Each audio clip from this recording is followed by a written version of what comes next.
baru lulus kelihatan, orang dapat beasiswa kelihatan, ya kan? Orang dapat kerja kelihatan, Ya. terus orang punya bisnis kelihatan, orang liburan kelihatan. Sedangkan prosesnya itu nggak kelihatan. Nah itu nggak kelihatan kan? Iya, Tapi aku baru sadar sih sesuatu. apa tuh? Selama ini kayaknya aku salah deh menilai kamu. Emang selama ini lo menilai gue gimana? Aku kira kamu itu orang yang ambisius. Ternyata kamu cuma takut tertinggal. Dan kamu juga salah sih menilai aku. Gua kira lo santai. Itu. Padahal cuma nggak suka aja terlihat panik kan. Kenapa ya?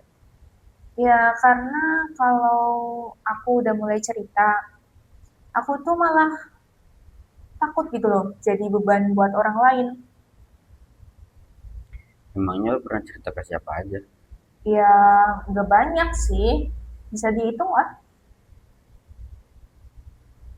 Dan lo itu percaya. Kenapa gitu bisa masih tahu? Kadang aku pun juga nggak tahu gitu loh harus cerita dari mana. Mau bilang capek, capek kenapa? Gitu. Terus mau bilang takut, emang apa sih yang ditakutin? Mau bilang bingung, bingung tentang apa emang? Terus akhirnya aku cuma bilang, ya udahlah, jalanin aja. Padahal kan dalam kepala Ya, dalam kepala rame. seberapa rame. Hmm, Kayak kamu lihat grup kelas, dosen bilang, besok kita diskusi. Atau ada lagi, besok kita ulangan ya. Dan itu dadakan banget. Itu ramenya gitu. Semua orang langsung online. Ya kan, kalau misalnya ada dosennya gitu. Terus ada yang nanya, diskusi atau ulangan apa ya Bu? Terus ada yang bilang lagi, ada yang tanya lagi, jam berapa ya Bu? Terus ada yang langsung DM temannya, langsung chat. Terus ada yang tiba-tiba pura-pura sakit. Dan ya aku cuma baca grup sambil mikir, apakah ini akhir dari hidup akademikku? Padahal belum tentu apa-apa itu. Nah, itu sih masalahnya. Kita itu sering takut gitu loh sama sesuatu yang bahkan belum tentu terjadi juga kan. Hmm.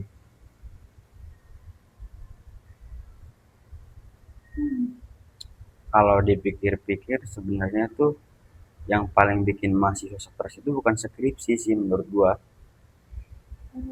Kalau bukan skripsi itu kira-kira apa gitu? Menurut gua sih ketidakjelasan. Ketidakjelasan. Maksudnya Hmm. gimana? Ya kita nggak tahu langkah berikutnya. Misalnya nih ya, judul sudah ada, Ya, terus bingung. Setelah ini apa ya? Terus proposal udah selesai. Proposal setelah ini apa ya? Ya kan?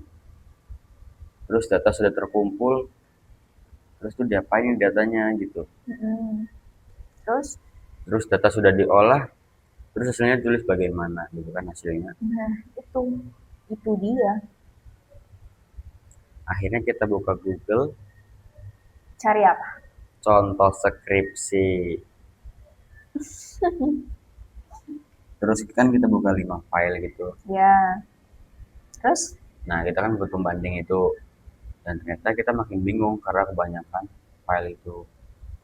bingungnya karena Karena penelitian orang beda-beda kan. ya Dan itu betul. juga belum sesuai sama penelitian kita juga. Nah itu kadang kan kayak judulnya mirip, kayak penelitiannya beda ya. Kadang penelitiannya iya, tapi judulnya jauh banget gitu kan. Hmm.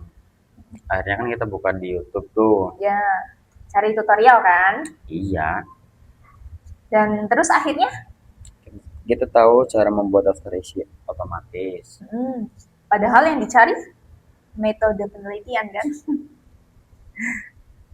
Itu. Soalnya aku juga pernah kayak gitu. Jadi tuh aku tuh cari tentang apa ya waktu itu? Analisis data kalau nggak salah. Tapi 30 menit kemudian aku nyari-nyari, tapi aku malah nemunya ya, malah tahunya itu bikin daftar isi. Ntar dulu ya, gue mau ngambil buku dulu bentar. Ya, oke oke.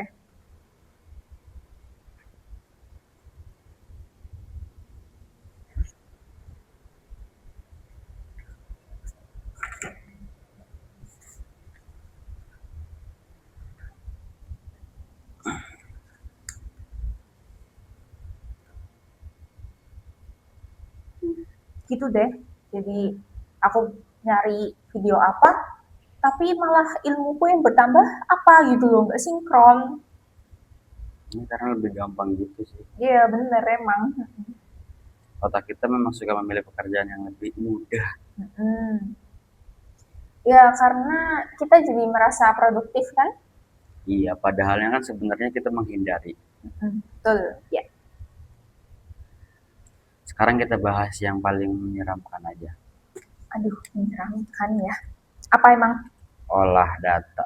Aduh, aku tuh ya kalau misal denger olah data tuh kayak, aduh apa ya gitu loh, udah pusing duluan. Ini tuh kayak udah meledak gitu loh, udah panas banget. Kenapa bisa gitu? Karena mungkin trauma kali ya. Coba ceritakan.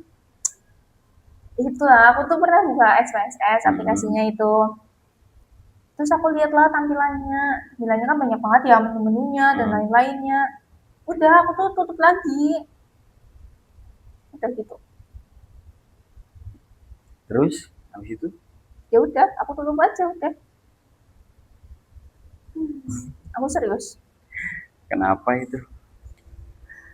Karena aku nggak tahu harus mulai dari mana untuk pengolahannya gitu loh. Ada datanya ada, variabel ada, kolom ada angka, ada menu, dan juga banyak istilah yang aku itu nggak tahu, nggak ngerti gitu loh. Terus udah dipelajarin istilah-istilahnya, tetap aja aku nggak ngerti. Terus lu cari tutorial. Iyalah, aku cari tutorial di YouTube. Ngerti? Awalnya sih iya ngerti ya paham gitu loh. Dah, terus? Terus sampai tutorialnya itu bilang selanjutnya kita lakukan untuk uji normalitas. Terus? Terus aku berhenti. Kenapa berhenti? Ya, aku bahkan nggak tahu apa yang harus dinormalkan gitu. Kayak gimana harus normal?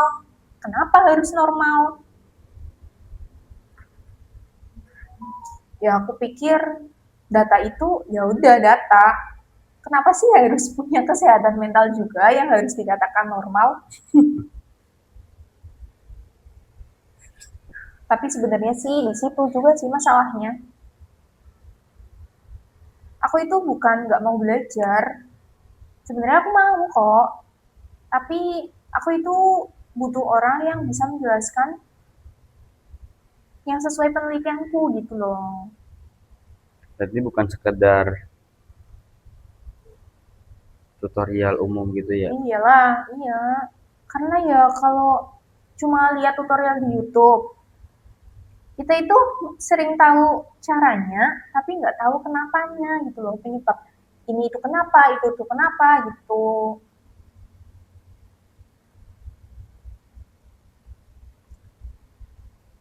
Hmm, gitu loh.